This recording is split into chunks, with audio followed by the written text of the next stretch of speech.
At 19 years old, Mike Tyson was the most terrifying force the heavyweight division had ever seen. 23-pound weight advantage, and he put it all there. Uppercut, and Marvis is hurt. 20 fights, 20 knockouts. A teenager who struck fear in grown men before the bell had even rang. Was in trouble in both the first and 10th rounds, and now he's in trouble here. But there was one man who refused to fall. A man who was known for his durability and who had survived things far worse than boxing. James "Quick" Tillis. Get ready as we take you on a journey through the night. Iron Mike met a man who simply refused to break. This is the Boxing Lab. Let's go. In the spring of 1986, a 19-year-old Mike Tyson was tearing through the heavyweight division, making solid professionals look like journeyman fodder. But next on the list was a man who had been fighting his whole life, long before he ever laced up a pair of gloves. James "Quick" Tillis, who had crawled his way from riding freight trains and sleeping in boxcars to the world heavyweight rankings, wasn't intimidated by Tyson's brutal record. The boxing world was expecting more Tyson destruction, but Tillis had other ideas. In case of a draw, 3 knockdown rule is in effect, no standing 8 count. Tyson. From the start, Tyson was having trouble cutting the ring off from Tillis. Showed why he may be a little bit different. He moved right out of the way of it, and Mike missed by quite a bit. The key to the fight will be Tyson cutting off the ring and pinning Tillis in corners and on the ropes like he did right there. Would indicate he's in much better condition. I think the postponement allowed him to get in better condition, will allow him to move more. Yeah. Can hurt you with either hand early in a fight, but has always faded and tired badly. See Tillis delivering the left jab and following with the right. He is not running away from Tyson, and Tyson goes to work on the body and the effect of his attack to the body. It is amazing to see such a young fighter understand so well the importance of a veteran to understand that by punching to the body you can take all that movement away from James Tillis, and that's what left hook splitting Tillis's guard and getting the punch through. Moments ago, as he had Tillis referee, the only one of the 3 judges in Las Vegas a few weeks ago who scored the Larry Holmes-Michael Spink. Which is a punch that should be effective against someone who comes in burrowing in like Tyson does. For some reason, Tillis landed. He was so shocked he grabbed.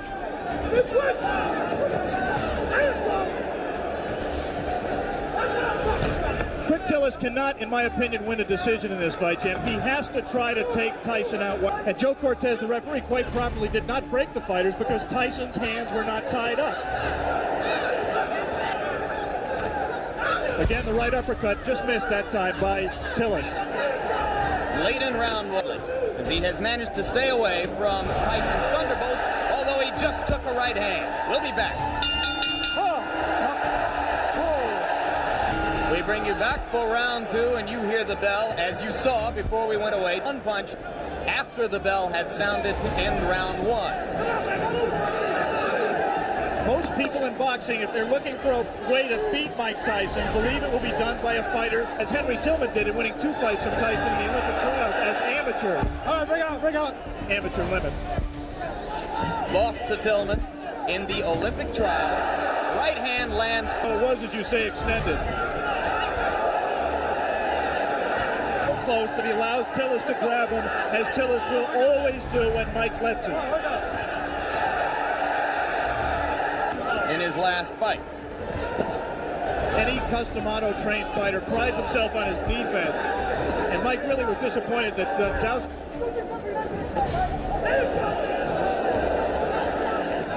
A jab by Mike Tyson, a rare punch for him in his first 19 fights, a punch that he is smart enough until he's knocked down 2 of them.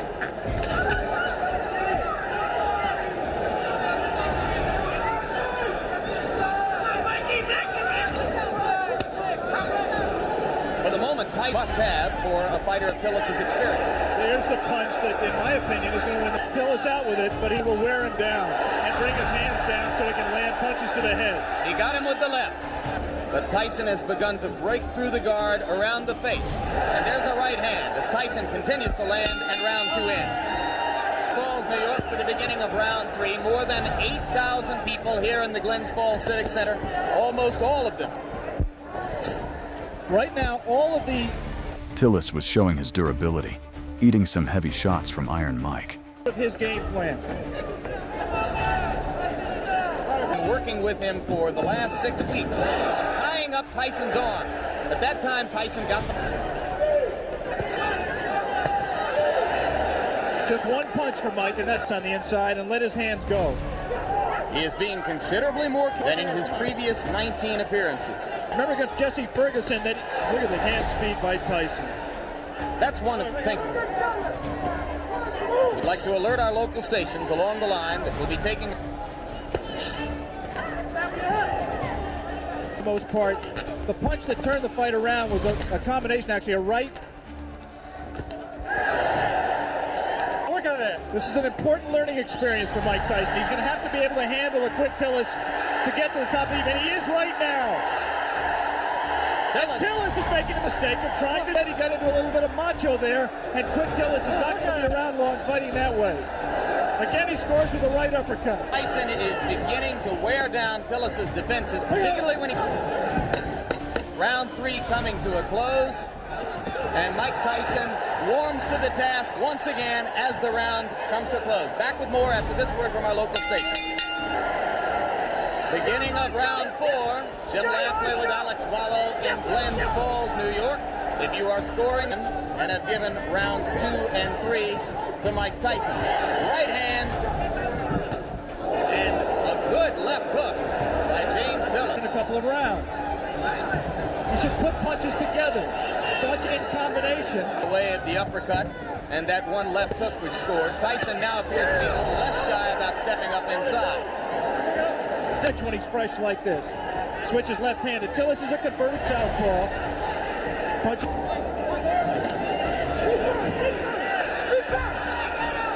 For Tyson. Look how low he gets to duck under those punches. Really know the things that work for him normally are not working for him, and he's going to have to go to things that are a little bit more sophisticated. He's going to have to cut the ring off better, and he's going to have hands be busier. And at the same time, avoid getting hit. In 1981, he went 15 rounds with the very dangerous puncher Mike Weaver, largely by staying away from Witherspoon 2.5 years ago. You'd have to say that as a distracted before he got punched. Again, he lunges in, it gets caught. The left hand drops Tillis on the left. His right foot wasn't stepped on, causing that knock. Lunge in with the left hook. He lunges in with the left hook. Tyson very cleverly slips it, comes back in a punching position and lands a left hook.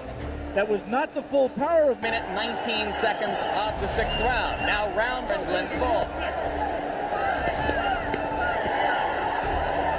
It was obvious this was turning into a war, and Tyson would have to step up if he wanted to win. Did not look to me to be the beginning of the end.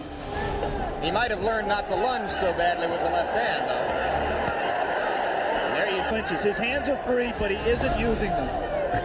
Right puncher, he has it, he just isn't using it. He does not look hurt, as Alex pointed out. Looks rather fresh. And in the pass to Tyson.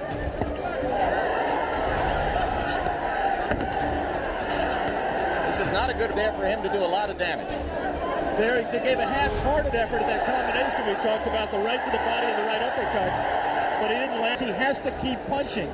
He's just letting isolated punches go. Like a single left hook, nothing behind it. He has extended Biggs to the full 8 rounds, where Biggs got the decision, and that was on January 25. 2 good short chopping right hands by Tillis. Tyson waiting for Tillis to open up, and those 2 body punches did get Tillis. I think indicates that quick Tillis was hurt by those 2 body punches. Right hand got through the guard onto the cheek of Tillis, who looks a little the worse for wear and goes out around and leave an impression in the minds of the judges. We'll be back right after this.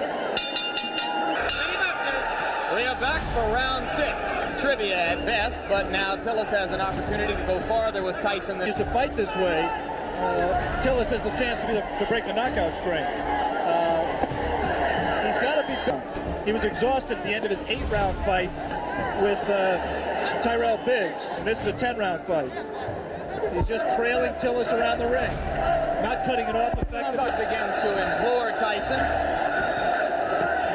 It becomes clear that Tillis will last longer than anyone else has, as we weeks ago.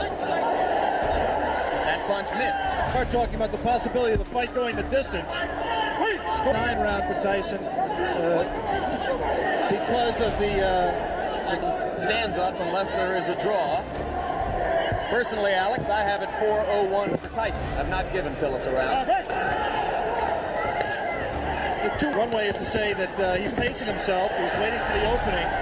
The other times, perhaps the only time in the bout when we've seen it. But again, he comes on at the end of the round. We are 6. Mike Tyson and James Tillis will be back. Enters round 7. Another heavyweight. Tyson with the lead in the fight to this point over James Quick Tillis. Looks right here like he's waiting for Tillis to make the fight, to come to him. He's tired late. Bo Williford and Gary Bentley found out after the Biggs fight, through the doctor's examination, that, and I think he also trained harder for this fight. He realizes this fight means everything to him. He's lost 4 of his last 5. And incidentally, if you're not a boxing fan, and Tillis looks familiar to where they called him Dark Gable. There's a right hand by Tyson. And the uppercut. Tillis is not noticeably hurt by that punch. Nice cut. There is blood above his punch. Did not have the proper range for full power. Now he's at the right range, though. Tillis grabs him behind the head. Tillis landed a left. Didn't seem to faze Tyson at all. We will stay here between rounds, as it is Tillis who tries to flurry at the end of round 7. That I've ever seen him. But Tillis was hanging in there and fighting back. His heart while he was working with him. Angelo Dundee worked with Quick. Tillis told us in the pre-fight interview that he found that spirit. Didn't know in 1981. Really hurt Quick Tillis, even though he has knocked him down and cut him.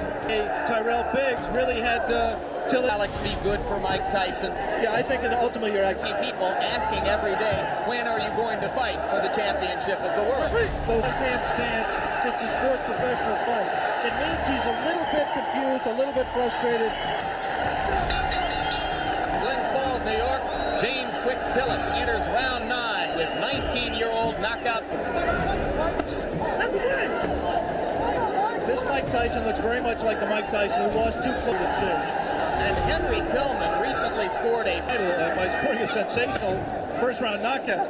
He will be inevitably a future opponent of Mike Tyson. 9, Mike Tyson well ahead in the scoring, or so we would judge it, against James Tillis. He's looking for a knockout, Jim. He certainly isn't fighting like someone who is. It's possible, solved. But secondly, it's also possible that Mike Tyson's interested in that he is in no danger, in my opinion, of losing.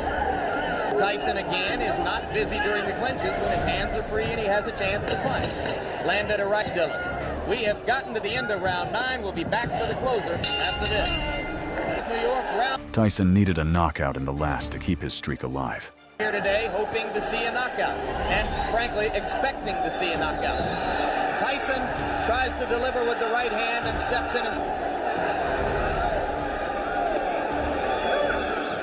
The most power and zip he's had in his punches at this late stage in the fight. Sure, he wants to keep the knockout string alive, but he also is just not going to take any unnecessary chances. He wants to win a decision, win a fight.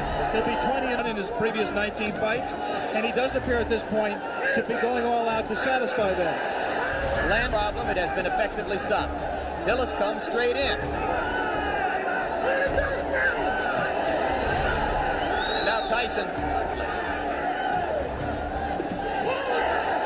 Good left hand. Tillis is still there.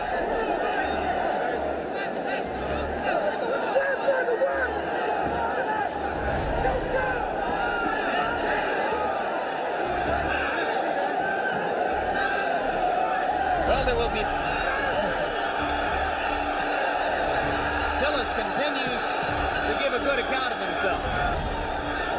A little of Tyson's own medicine. Be interesting to see how Mike reacts to this. Closing with a flurry. The bell is going to sound. Tyson claimed victory via unanimous decision, but for the first time in his career, the final bell rang with his opponent still standing. The knockout streak was over at 20, but Iron Mike proved he could do more than just knock people out. As for Tillis, he left that ring with something nobody could ever take from him. He was the first man to go the distance with Mike Tyson. Drop a like and show both these warriors some love in the comments. Thanks for watching.